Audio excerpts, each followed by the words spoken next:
Ya. Di sana ada Jabal Rumat. Di sini ada Jabal Rumat. Iya. Jabal Rumat itu yang nantinya dikatakan gunung apa? Untuk pemanah. Antara ke sini, antara ini dan sini kira-kira 600 meter lah kira-kira, atau 650 meter ya jaraknya. Dari sini ke sini 650 meter. Orang mukmin datang dari sini, orang kafir datang dari sini. 1000, 3000 orang kafir berdiri di sini semuanya. Orang mukmin 700 di sini. Simpan dulu nih untuk pengetahuan dulu. 3000 di sini 700. Yang 700 dikurangi 50. Yang 50 di sini. Iya, kelihatan nggak dari sebelah sana? Kelihatan ya?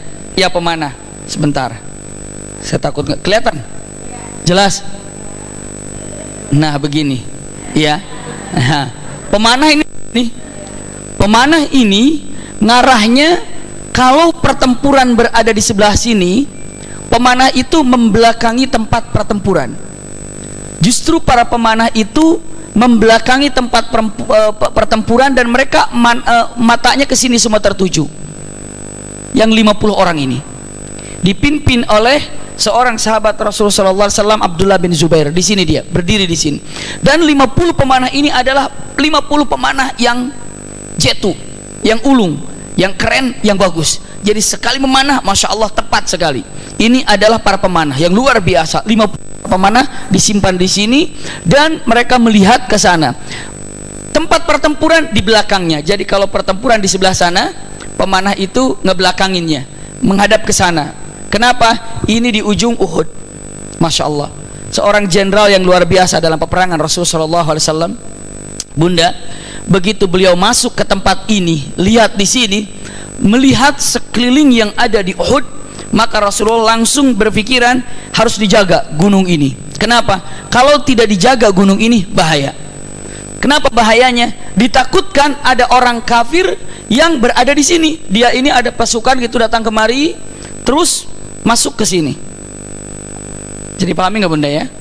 Kalau orang kafir masuk sini, orang mukmin lagi perang, orang kafir lagi perang, terus diserang dari sini, orang mukmin berada di mana dong jadinya? Ke tengah. Kalau di tengah jadinya apa? Kekepung, kejepit. Udahlah, habislah riwayatnya. Kalau secara dalam peperangan, maka Rasulullah SAW begitu melihat di Uhud ini, masya Allah, dengan cerdasnya Rasulullah tahan. Kenapa? Karena gunung ini adalah untuk melihat, mengintai kalau ada orang atau pasukan yang datang kemari, maka tahanlah di sini. Kalau seandainya ini gunung begini gitu Bunda ya, terus orang yang berdiri di sini kelihatan nggak sama yang dari sini? Nggak kelihatan. Kenapa? Terhalang. Persis yang berdiri di sini itu nggak kelihatan dari sebelah sana, karena sembunyi di sini. Berapa? 50 orang. Jadi kalau orang dari sana ngeliat ya nggak bisa, apalagi agak jauh nggak bisa. Ternyata Rasulullah SAW menyimpan 50 para pemanah di sini. Singkatnya, berarti di sini ada berapa orang? 650. 650 di sini. Lalu orang kafir di sini yang 3000 ini, mereka berpikir, kecerdasan yang dimiliki oleh Khalid bin Walid. Khalid bin Walid begitu masuk ke tempat ini, dia melihat pasukan orang mukmin atau Rasulullah berada di sini. Kata Khalid bin Walid, oh, kita muter ke belakang sebagian pasukan biar masuk. Masya Allah, yang di situ cerdas dalam otak berperang, di bagian mukminnya ada Rasulullah, yang kepikiran dari orang kafirnya siapa? Khalid bin Walid, yang kepikiran untuk muter dari belakang. Masya Allah, dua-duanya ini cerdas dalam masalah urusan peperangan. Lalu kata Khalid bin Walid mengatakan, oh, ini adalah gunung, berarti saya bisa dari belakang masuk ke sana. Masya Allah, Rasulullah udah antisipasi dari sini, takut mereka datang dari sana, jaga ininya. Cerdas dua-duanya. Masya Allah. Makanya Khalid bin Walid setelah Islamnya pun taktik peperangan itu luar biasa. Peperangannya luar biasa. Ketika dalam peperangan Yarmuk ya, atau peperang Yarmuk, apa yang terjadi? Mereka itu kan melawan bangsa Romawi. Bangsa Romawi itu dengan apa? Dia gunakan apa namanya? Gajah. Dia bikin gajah yang luar biasa. Masya Allah, gajahnya besar sekali, dahsyat sekali, gagah sekali dengan gajah yang begitu dahsyatnya. Subhanallah, dengan akalnya Khalid bin Walid dan seorang sahabat Rasulullah, Qaqqa, mereka bilang, kenapa kuda kita takut? Takut dengan apa? Takut dengan gajah. Lalu mereka bilang, kalau kuda kita takut dengan gajah, kita bikin apa yang menakutkan gajah. Maka dia bilang apa? Unta dibungkus kayak onde-onde gitu loh. Tahu kan? Orang kan ada tuh, suka di jalan-jalan ada kan? Dalamnya orang cuma ondel-ondel tuh ya. Kalau bahasa Sunda kayak begitu, jalan begitu kan? Jalan. Nah kalau ini bisa dibayangkan yang ngangkatnya itu ada unta. Digedekan, dibungkus sampai begitu dalam medan perang orang kafir. Ini alat apa lagi nih? Ternyata buat nakut-nakutin apa? Gajah. Begitu kata gajah, ini apa lagi lebih gede dari gua katanya. Ini terjadi hal yang luar biasa. Kenapa? Ini kecerdasan dari para sahabat kadang-kadang. Nah lihat ini yang namanya Khalid bin Walid muter berapa? 300 orang. Masya Allah. Yang 300 orang oleh Khalid, siapa yang dibawa? Para pemain pedang yang sudah lihai dan para penaik kuda yang sudah lihai dan yang memiliki kuda yang di atas rata-rata, biar cepat apa? Larinya. Subhanallah, larinya cepat. Kuda itu kan macam-macam, tidak semua kuda itu larinya sama. Iya. Jadi Khalid bin Walid minta kepada Abu Sufyan, ya Abu Sufyan, saya minta 300 penunggang kuda yang hebat, termasuk dia lihai dalam memain pedang, maka mintakan atau berikan kepada kami. Untuk apa? Untuk memutar dari Uhud ini. Cukup jauh. Iya, sekitar 14 kiloan atau 7 sampai sekitar 10 sampai 14 muter sini, jalan di sini, nanti akan masuk kemari. Lalu Abu Sufyan memberikan 300 para penunggang kuda yang hebat, termasuk para pemain pedang yang luar biasa, diserahkan kepada Khalid bin Walid. Bergeraklah Khalid bin Walid kemari, Masya Allah, dan tunggu di sini, ngetem. Tahu ngetem? Iya, diam di sini. Khalid bin Walid nggak tahu kalau itu sudah dijaga, dan Rasulullah sudah amanah. Punten, Rasulullah sudah memberikan amanah. Dalam beberapa riwayat Rasulullah sendiri yang mengantarkan pasukan panah kemari. Pernah saya sampaikan ini kan? Iya, kata Rasulullah, wahai para pemanah, jika kalian melihat kami menang, kalian jangan turun. Jika kalian melihat kami kalah, kalian pun jangan turun. Pokoknya jangan turun sebelum aku perintahkan. Masya Allah, pokoknya nggak ada turun sebelum aku perintahkan. Siap semuanya. Siapkan di sini. Rasulullah turun dengan 650 pasukan. Iya, di sana sudah dengan pasukannya. Punten bunda, yang memegang bendera dari orang-orang mukmin ataupun pasukan daripada orang mukmin, yang memegang benderanya semua sudah tahu, ya. Yang memegang bendera ataupun bendera orang mukmin ini adalah Mus'ab bin Umair. Ini Mus'ab bin Umair memegang pucuk bendera ataupun bendera rayah. Jadi ke dalam peperangan itu pernah saya sampaikan, kalau benderanya jatuh berarti dia sudah nyerah. Makanya bendera diangkat oleh Mus'ab bin Umair. Masya Allah. Lalu apa? Mereka orang-orang kafir yang memegang benderanya adalah siapa? Dari salah satu bani, ya, Banu Abduddar. Punten, Banu Abduddar. Banu Abduddar ini memiliki, ataupun dari Bani Abduddar ada satu keluarga yang memiliki 7 putra, 7 anak gitu ya. 6 laki-laki, 1 perempuan. 6 laki-laki dan 1 perempuan. Dari Bani Abduddar ini semua adik kakak, ya. Lalu yang namanya 6 ini diberikan untuk memegang bendera daripada pasukan orang kafir. Jadi sudah jadikan bempernya. Kalau ini mati, adiknya maju. Kalau ini mati, adiknya maju. Kalau ini mati, adiknya maju. Pertama kali kakaknya pegang. Kalau kakak pertama mati, kakak kedua. Mati kakak kedua, kakak ketiga. Terus akan begitu terjadiannya. Maka disanggung jawabkanlah kepada Bani Abduddar. Ini adalah Banu Abduddar yang memegangnya. Banu Abduddar, ya. Sementara yang megang di sini adalah Mus'ab bin Umair, ya. Mus'ab bin Umair ila Bani Abduddar. Masya Allah. sudah siap dalam pertempuran yang ada. Allahu Akbar. Bisa dibayangkan sekarang orang mukmin berhadapan dengan orang kafir. Di sini 700 atau 650, di sana 3000. Mereka semangat untuk menghancurkan keimanan dari orang-orang beriman. Mereka perang di jalan syaitan. Kalau ini adalah perang di jalan Allah. Dua-duanya punten-punten ingin menegakkan yang berbeda. Ini menegakkan kezaliman dan kemungkaran, yang ini menegakkan hak yang ada, yang digambarkan di dalam Al-Quran. Dan ini tidak akan pernah selesai. Sampai kapanpun pertempuran seperti ini itu akan ada, walaupun cara berbedanya berbeda. Iya. Punten, ini sampai dengan titik darah penghabisan pun demi membela Islam maju. Ini sampai titik darah penghabisan pun demi menjadi punten-punten gembongnya setan, ataupun berikut atau ikut dalam pasukannya setan, dia ikut. Subhanallah, lihat, nggak ada. Kalau sekarang ini nggak perang lagi seperti berdarah-darah, cukup nyoblos aja sudah perang sekarang. Iya. Kenapa? Subhanallah. Coba bisa dibayangkan bunda, apa yang dilakukan dan apa yang terjadi sekarang. Udah ketahuan kan? Ya, udah kelihatan sekarang seperti itu. Apa?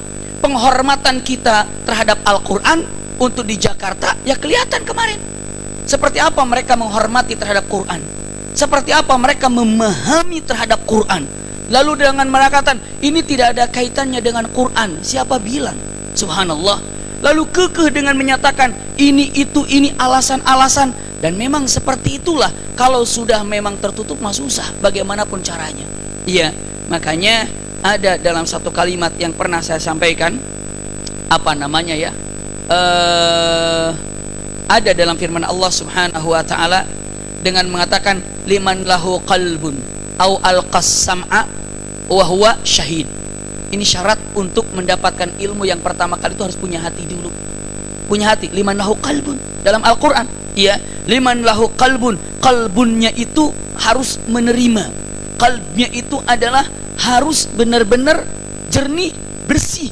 Tapi kalau hatinya sudah bersih atau hatinya sudah bersih, Masya Allah, dikasih apapun akan diterimanya.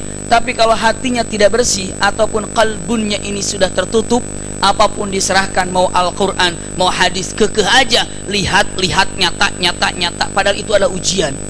Ujian dari siapa? Dari Allah Subhanahu wa ta'ala. Iya. Siapa yang salah? Jujur saja, kita yang salah. Kenapa kita yang salah? Sejauh mana pelajaran tafsir kita ada, sejauh mana kita memahami terhadap Al-Quran, sejauh mana kita memahami tentang ayat-ayat Allah yang ada. Karena kita tidak paham terhadap ayat-ayat Allah, makanya kalah dengan urusan duniawinya. Duniawinya nggak tahu sampai akhiratnya seperti apa. Akhiratnya seperti apa? Ya, mungkin ini adalah kelihatannya wah. Tapi lihat, satu saat yang akan datang, akidah keluarga kita, anak-anak kita akan terjadi seperti apa? Iya. Kenapa? Karena yang dilihatnya sekarang apa? Duniawinya. Dunia. Itulah kalau sudah tertutup dengan dunia, ya begitu. Tapi kan kelihatannya begini, itunya begitu, ininya begini. Mana hatinya? Subhanallah. Coba bayangkan saja, ngeri sekali dalam keadaan seperti ini. Selamat yang telah menyelesaikan dan mengokohkan akidahnya kemarin. Iya. Tapi doakan yang belum terbuka hatinya, semoga Allah membukakan hatinya. Walau bagaimanapun, prihatin, sedih. Saya hanya memilih tapi tidak nyoblos. Ya. Sama mungkin bunda juga, hanya memilih saja tapi tidak nyoblos, hanya memilih. Iya. Tapi subhanallah, begitulah keadaannya. Bukan untuk apa-apa. Usikum wa iyaya nafsi bitaqwallah. Ini menunjukkan karakter daripada orang mukmin yang ada di Jakarta. Begitulah orang mukmin yang ada. Itulah orang mukmin yang ada. Begitulah keadaannya. Mereka dari dulu kok bisa begitu ya? Nah, ini 3000. Yang diperangi ini bukan ulama di sini. Yang diperangi ini bukan kiai. Yang diperangi apa? Rasulullah yang diperangi. Yang diperangi siapa? Sahabat. Iya. Yang diperanginya Rasulullah, yang diperanginya sahabat, yang diperanginya ahlul jannah, yang diperanginya yang Allah cintai, yang Allah katakan laqad radhiyallahu 'anil mu'minin idh yubayyi'unaka tahta syajarah. Subhanallah, para sahabat yang dimuliakan oleh Allah Subhanahu wa taala diperangi. Iya. Makanya kok bisa ketutup seperti itu? Itulah dahsyatnya setan. Apa yang membuat biasa tertutup? Macam-macam. Apalagi zaman sekarang ini. Ngeri sekali. Iya. Doa saja. doa bagaimana caranya? Punten-punten, paling tidak sekarang tidak bisa untuk memperbaiki yang adanya, tapi anak-anak kita jangan sampai terkecoh dengan yang seperti ini. Iya, jangan sampai terkecoh. Bahkan punten-punten, dengan mereka juga mengeluarkan ayat, mengeluarkan hadis dari hadis, ayat, coba lihat ayat ini, coba lihat. Belum 2 menit diambil oleh adiknya, bendera itu berdiri lagi. Begitu bendera berdiri lagi, Hamzah maju ke depan, tumbang lagi, jatuh lebih bendera yang kedua. Masya Allah, gagahnya radhiyallahu an. Begitu Hamzah ini bisa menjatuhkan bendera yang kedua, apa yang terjadinya? Subhanallah, orang-orang kafir melihat bahaya, ini Hamzah bahaya, maka orang menyerbu ke Hamzah dan Hamzah terseret mundur ke belakang, bendera kembali berdiri. Di situ ada Ali bin Abi Thalib masuk ke tempat bendera itu dan tumbang lagi bendera ketiga oleh Ali bin Abi Thalib. Bendera siapa? Bendera orang kafir. Masya Allah, bisa kebayang bagaimana waktu itu terjadi perang.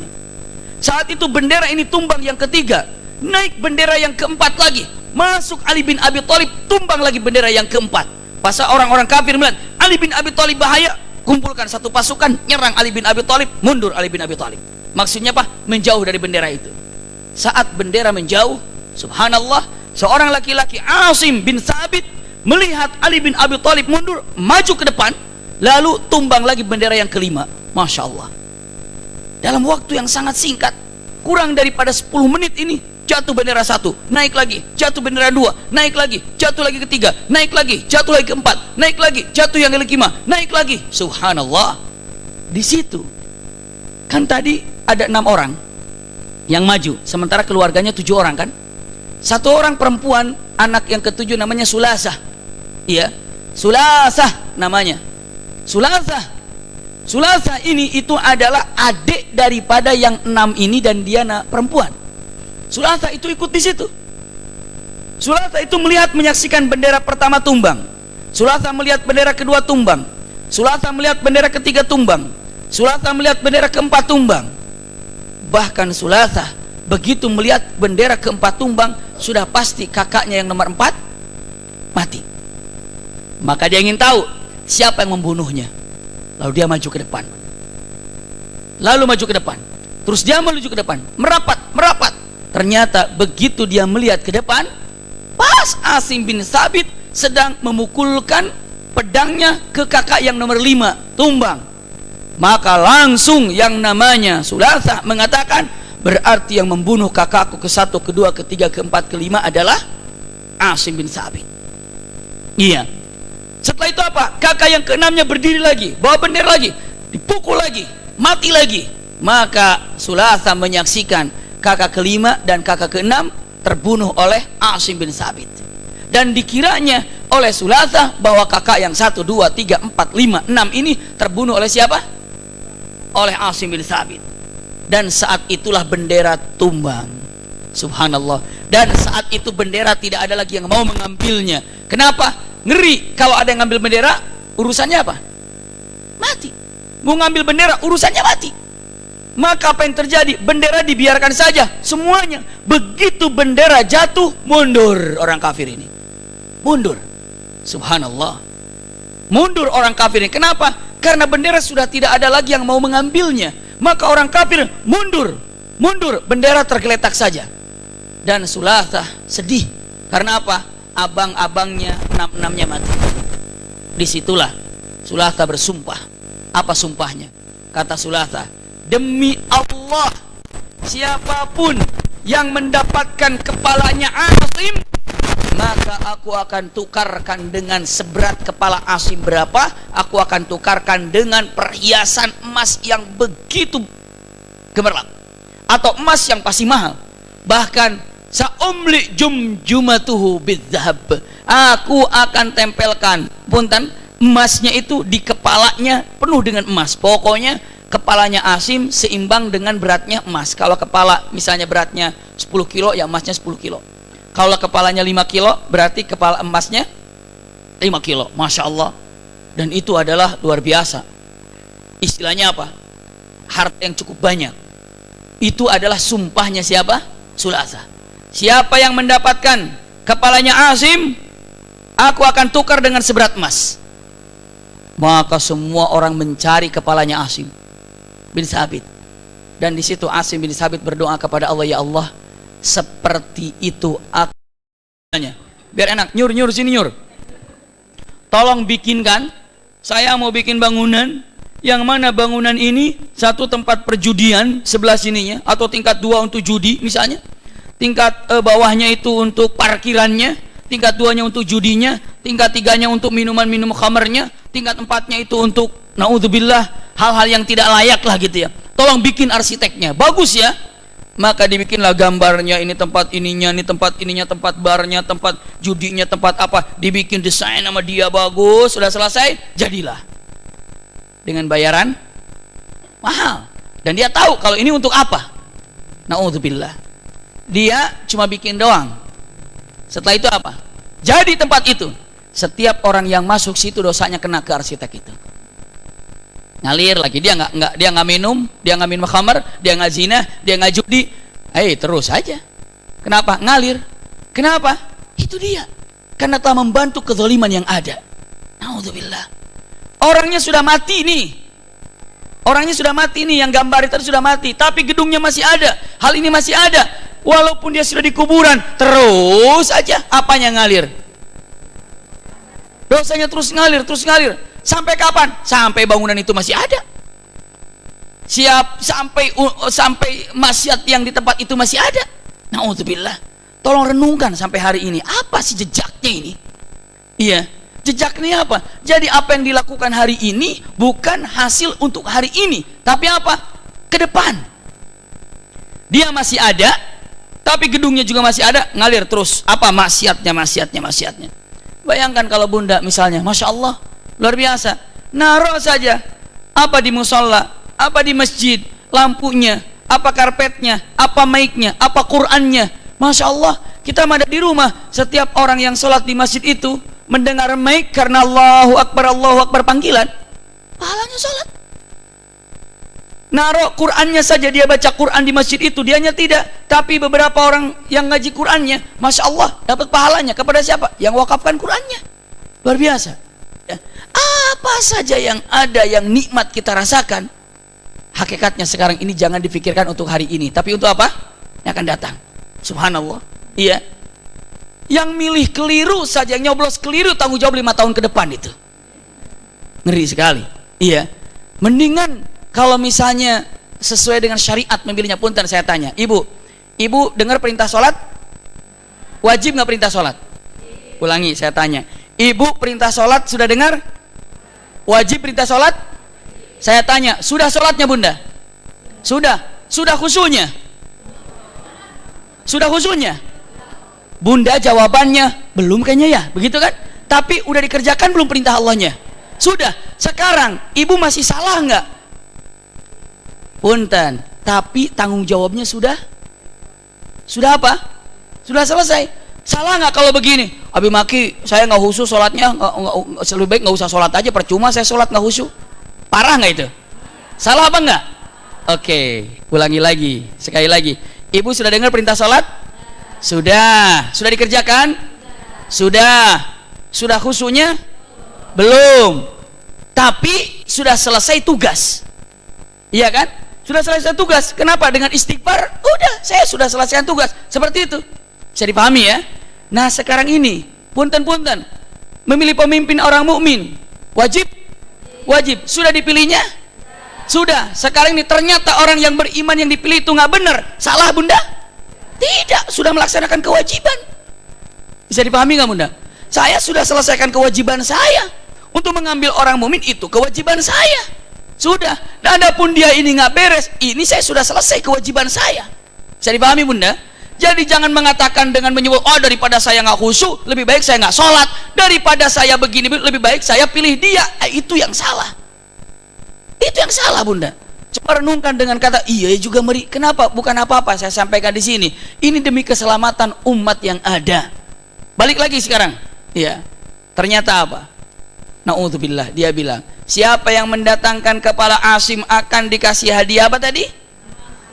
Emas seberat kepalanya Asim. Maka Asim menjaga, ya Allah, Ya Allah, tolong jaga tubuhku ini seperti aku telah menjaga agamamu. Subhanallah. Berhak bunda untuk mengatakan, tolong jaga tubuhku ini, jaga keluargaku ini seperti aku hari ini menjaga iman yang ada di dalam hati ini. Iman yang paling berat ini. Kalau sudah bicara iman, lepasin aja semuanya bunda. Apapun, mau bisnis menghasilkan apa, mau jabatan menghasilkan apa, mau mendapatkan teman apa, stop. Karena apa? Ini saya hanya untuk karena Allah saja. Masya Allah. Ini terjadi bunda. Saya sampaikan dulu, nanti asimnya saya gambarkan, atau untuk saya lanjutkan. Ternyata bunda, Masya Allah, peperangan yang begitu dahsyat yang terjadi di sini. Astagfirullahaladzim. Orang-orang kafir ini sudah mulai mundur. Orang yang mukmin sudah mulai merapat dan menyerang. Ternyata, ini siapa tadi di sini? Khalid bin Walid. Iya, Khalid bin Walid yang di sini dia tinggal. Sebetulnya Khalid bin Walid ini sudah berusaha datang kemari, mau masuk.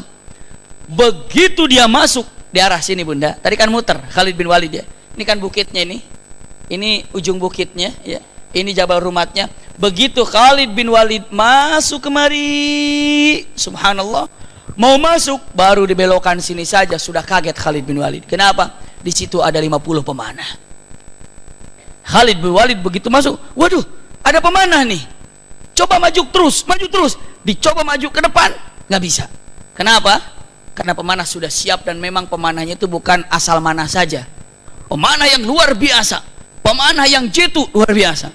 Jadi begitu masuk, tak panah, masya Allah. Caranya bagaimana manahnya? Kalau di sini 300, di sini 50, cara manahnya harus semuanya, nggak usah. Mana di panahnya? Barisan depannya saja. Kalau kuda kan jalan, misalnya 10 baris gitu kan, atau 20 baris, berarti ke belakangnya. Nah, kuda itu kan jalan berjamaah gitu ya. Ya rame-rame kan, gitu kan. Nah, yang dipanah nggak usah tengahnya, yang dipanah apa? Depannya saja. Begitu yang depannya dipanah, dia berhenti. Kalau sudah berhenti di belakang, berhenti. Kalau depannya balik, belakang kacau. Maka cukup dipanah bagian depannya, berhenti kuda di depan. Karena takut ada panah, dia berhenti.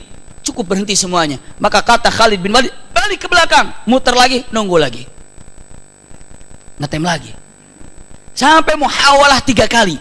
Khalid bin Walid sampai 3 kali mencoba muter lagi, nggak bisa lagi, muter lagi, nggak bisa lagi, muter lagi, nggak bisa lagi. Akhirnya kata Khalid, putus asa. Kata Khalid, sudahlah, kita apa? Nggak usah dilanjutkan, kita balik aja. Padahal ternyata dia nggak balik, duduk lagi di sini, diam. Kenapa? Sudah, siapa tahu nanti turun di sini. Ternyata bunda, apa yang terjadi? Usikum wa iyaya nafsi bitaqwallah. Begitu yang namanya para sahabat ini melihat orang-orang kafir sudah berlari, sudah tidak ada, sudah hilang, berlari semuanya, bendera juga sudah jatuh, orang-orang mukmin semuanya sudah santai. Kenapa? Nggak ada lagi musuh di sana. Dikejar nggak perlu. Kenapa? Kalau 700 atau 650 di hadapan 2800 atau 2700, begitu ya. Kecil sekali 700 ini kan, di hadapan 2700 sekian, kecil sekali. Makanya kuatnya orang mukmin ini kalau bersatu. Kalau ngejar, pecah nggak kira-kira? Pecah.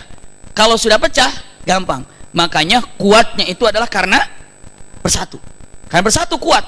Maka Rasulullah katakan, jangan kejar, biarkan saja. Makanya hanya di sini lalu dikumpulkan barang-barang yang ada. Karena kalau mereka lari, otomatis apa yang membuat beban berat buat dia, yang penting selamat, diapain yang dibawa sama dia? Ditinggal. Ibu mau lari tapi bawa tas berat, biar selamat, diapain itu tasnya? Tinggal aja. Lari bawa tas, orang lain udah nyampe berapa meter, dia kenapa larinya begitu? Kenapa berat? Makanya dilepasin tasnya, lari. Lari sekarang bawa pedang, bawa ini, berat, jatuhin, lari. Makanya wajar kalau banyak yang ditinggalkan di sini dan mereka lari. Yang penting selamat. Ini para pemanah, kok diem, yang ada suara tung tang di belakang gitu? Noleh ke belakang. Ih, udah selesai. Udah selesai apanya? Udah selesai perangnya. Para sahabat begini ngelihat, kan tadinya fokus ke sana. Ada pasukan Khalid bin Walid tembak, ada pasukan Khalid bin Walid panah, ada pasukan Khalid bin Walid panah. Masya Allah, Punten-punten, bunda ayahanda, Rasulullah sudah menyatakan di dalam hadisnya, kalau nanti ini perang itu atau kalian semuanya, kita masuknya akan perang seperti perang sekarang yang aku alami, seperti yang Rasulullah alami. Mungkin ibu mikir, oh masa iya, sekarang udah pistol, udah gitu, udah ini semuanya, punten. Tapi Rasulullah bilang, kalau nanti perang itu seperti perangnya di zamanku, ya pistol. Nanti kalau